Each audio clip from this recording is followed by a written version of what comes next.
Promotion.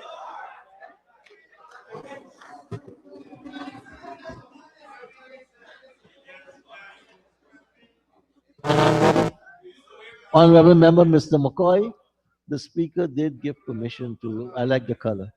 Okay.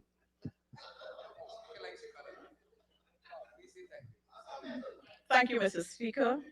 Mr. Speaker, I rise to support my colleagues on this side of the House, signaling, signaling, signaling clearly that after much scatteration, the government had no choice but to recognize that they must put people first, not only in words, but in action. Let me thank them for choosing the theme that was copied from the PNU AFC 2025 campaign manifesto. Mr. Speaker, Guyanese are being told that we are living in extraordinary times, which is a fact. We live in extraordinary growth, and don't forget extraordinary promises. Mr. Speaker, but extraordinary times claims invite extraordinary scrutiny. Budgets are not sermons. Budgets are not slogans.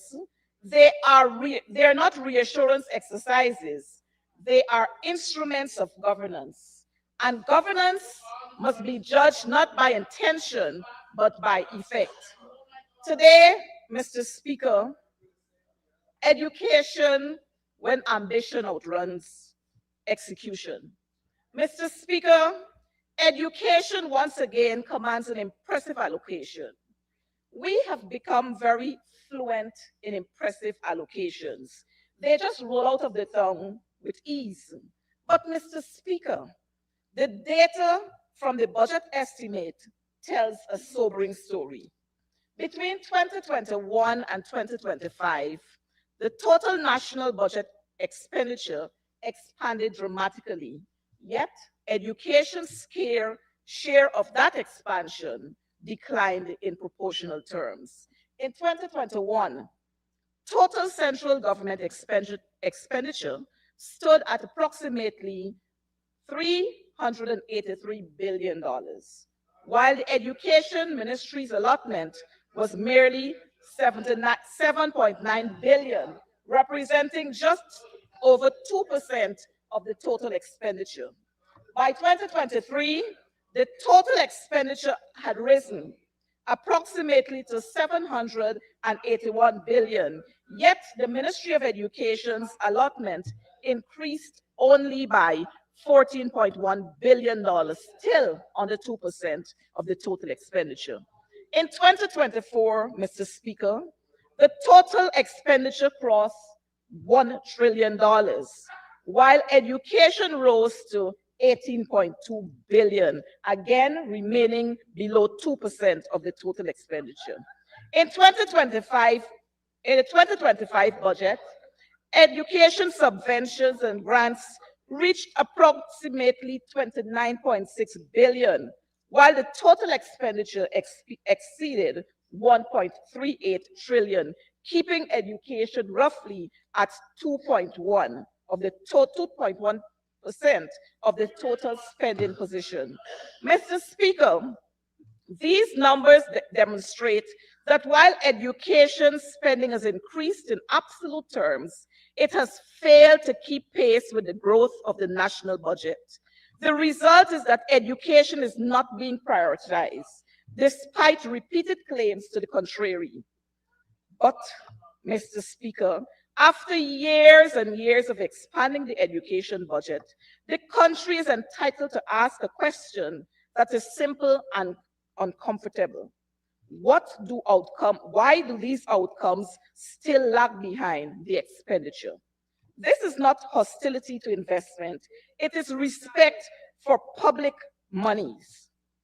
Mr. Speaker, with all the trillions and budget theme after budget theme, our children are still suffering. They are falling ill from eating stale food. Mr. Speaker, of the art, but the state of the art Brigham Secondary School 2 weeks ago was leaking to the point where it was competing with the majestic Kaituro Falls after heavy rainfall. Port Kaituma Primary, Mr. Speaker, the teachers and the parents staged a sit-in protest against the filthy state of the classroom. Quarantine comprehensive, no running water in that school.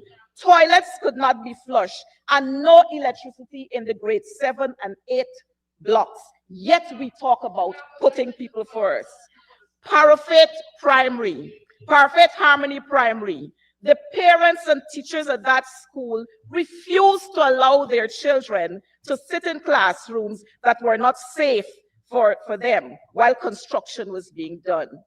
The famous BV Kwamina Primary, Parika Salem Primary and Secondary, pigeon infested, amongst other, pigeon infested, bat infested, mosquito infested, and so many others amidst many other schools.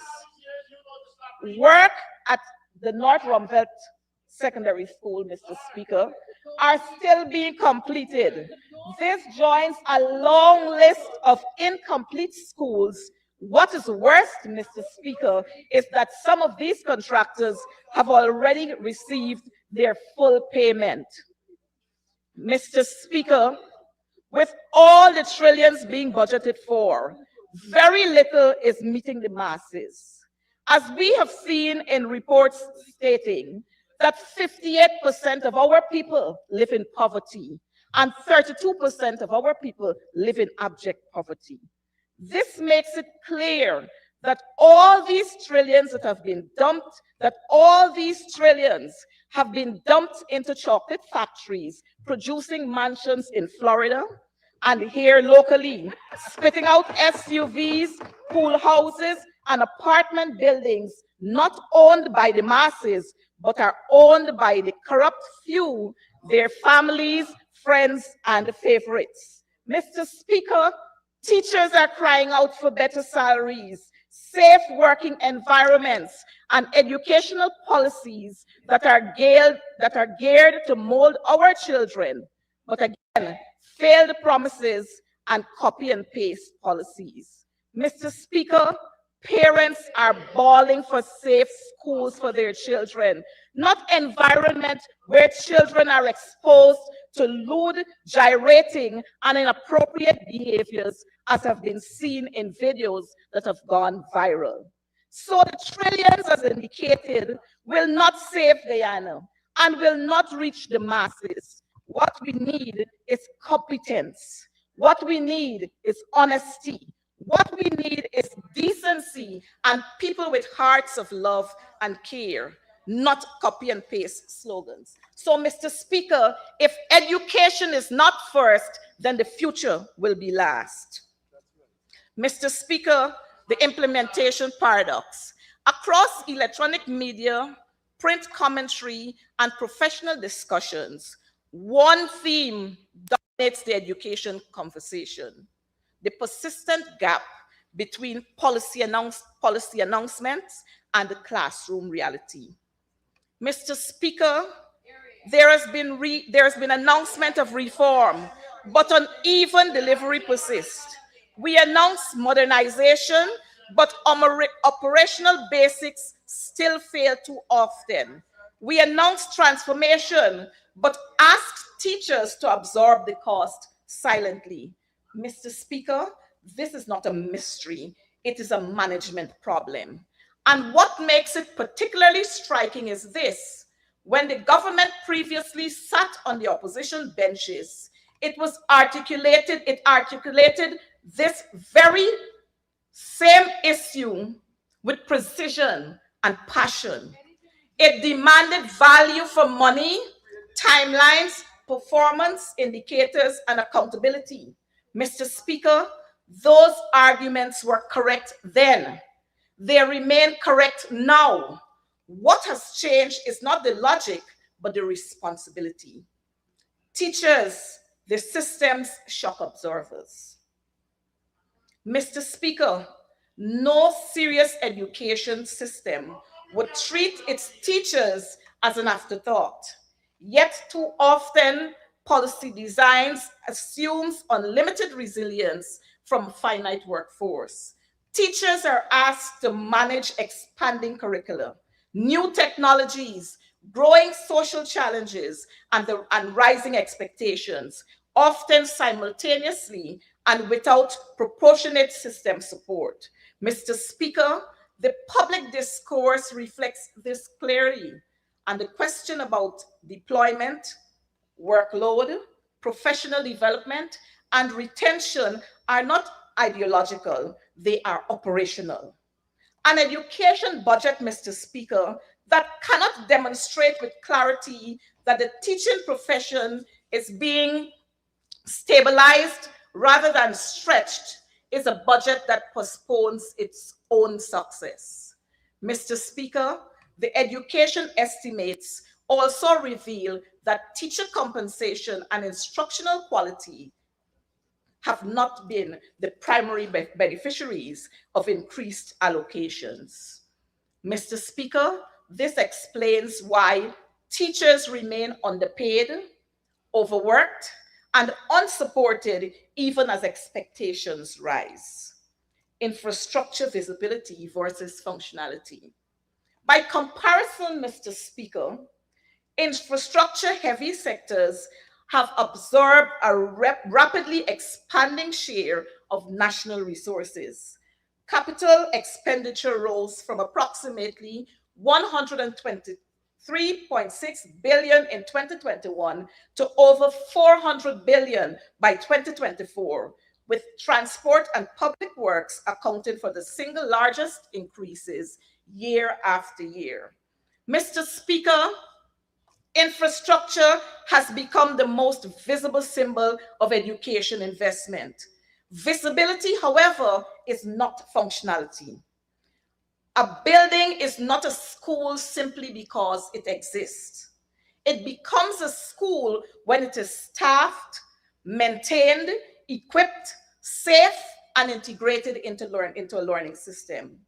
Public discussions have repeatedly highlighted situations where physical expansion has not translated into improved learning environments.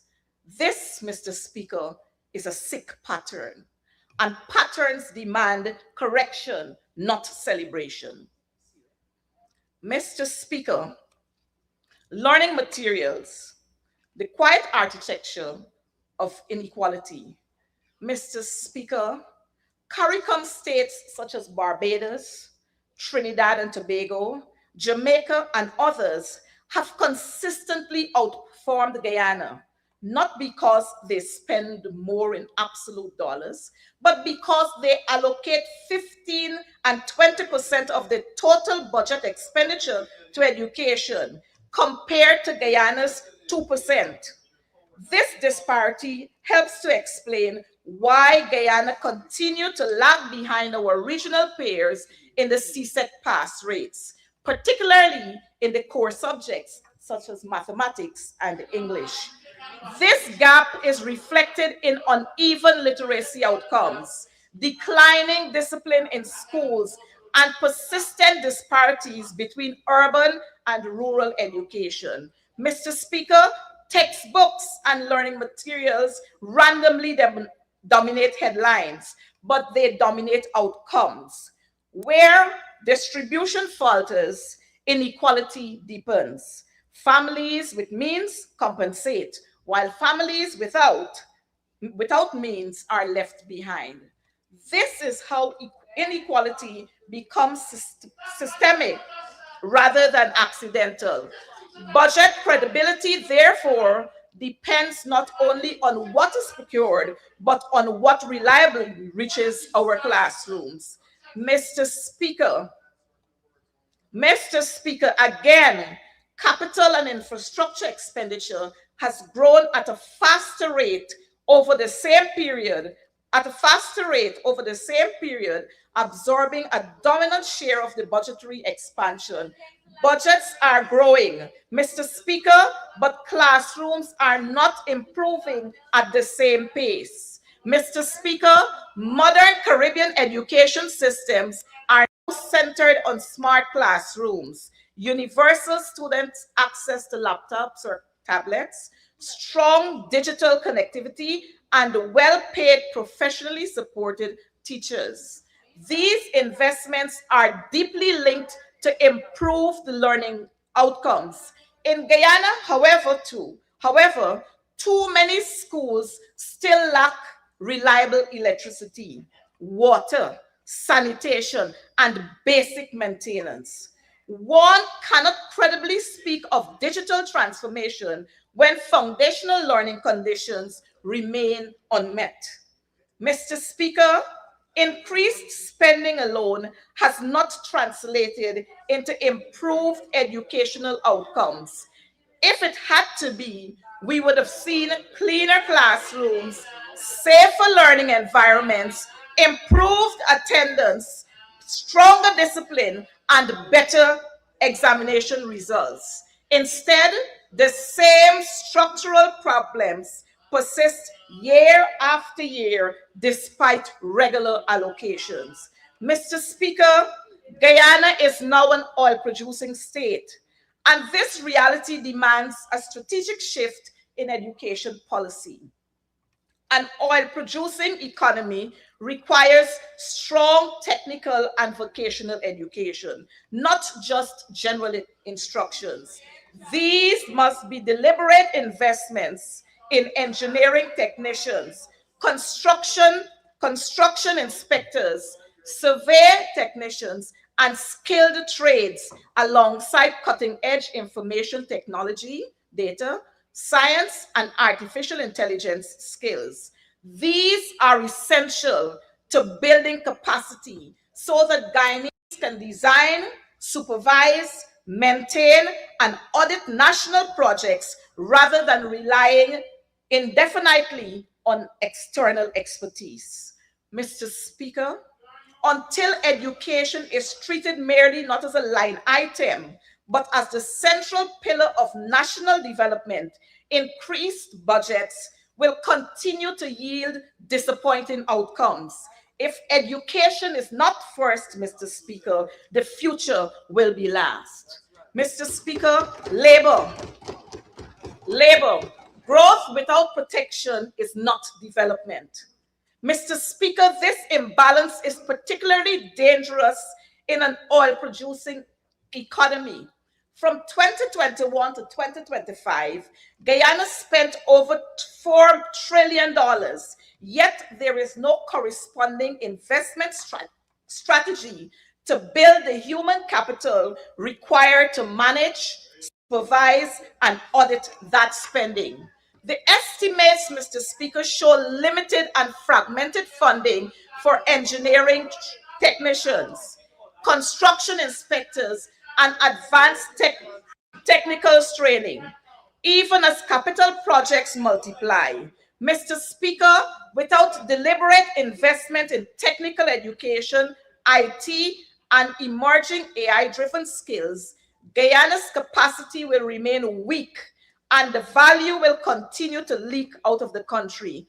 Mr. Speaker, if education prepares citizens for the economy, labor policies must determine how the economy treats with them. Guyana's growth trajectory is often described in superlative, but growth is not just self-justifying. It must be assessed by its social footprint.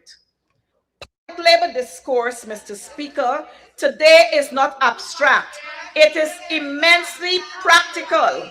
People are asking, Mr. Speaker, will job training lead to real jobs?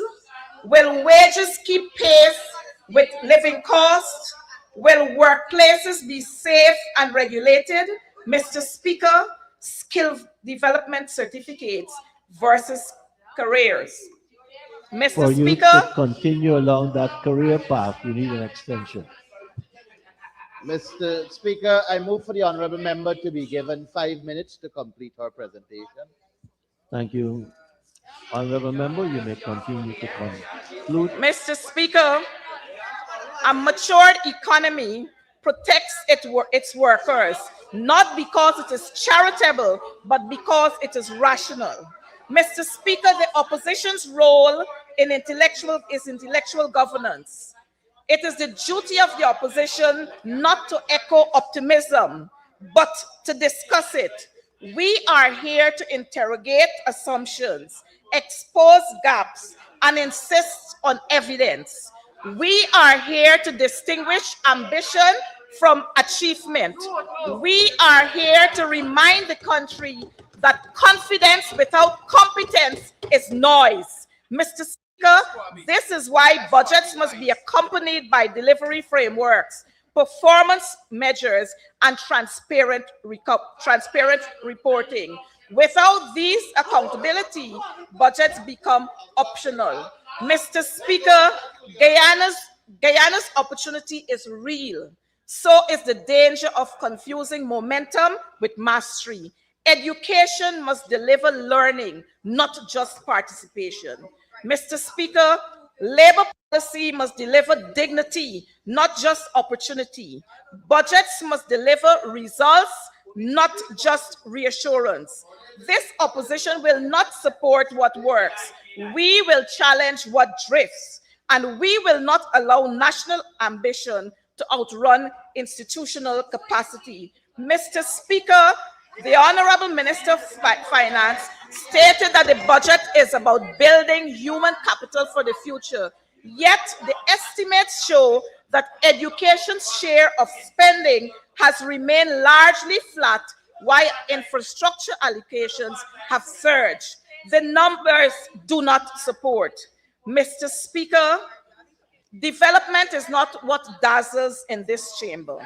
Mr. Speaker, if education is not placed first, the future becomes last. Mr. Speaker, we have recognized it in this budget, and we are happy that they would have chosen what the APNU would have listed in their manifesto. But Mr. Speaker, look at this.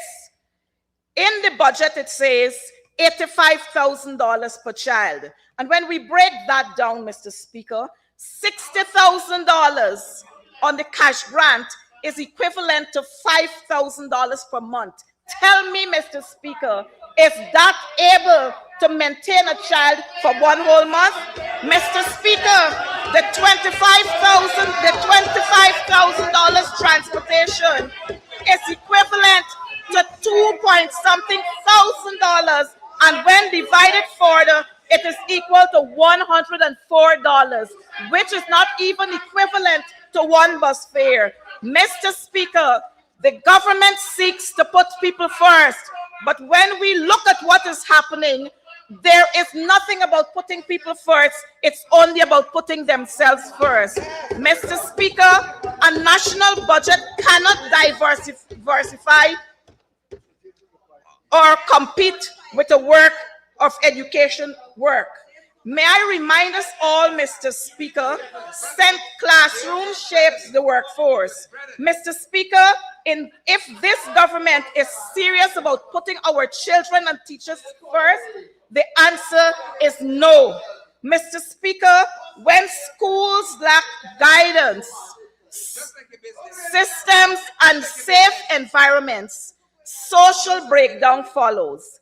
Education is prevention, not just instruction. Mr. Speaker, again, this budget has not set out to continue. This budget is set out to continue its oppression of the ordinary Guyanese. I said to you on that side of the house, you are not putting people first. You are continuing to have your knees on the necks of ordinary people.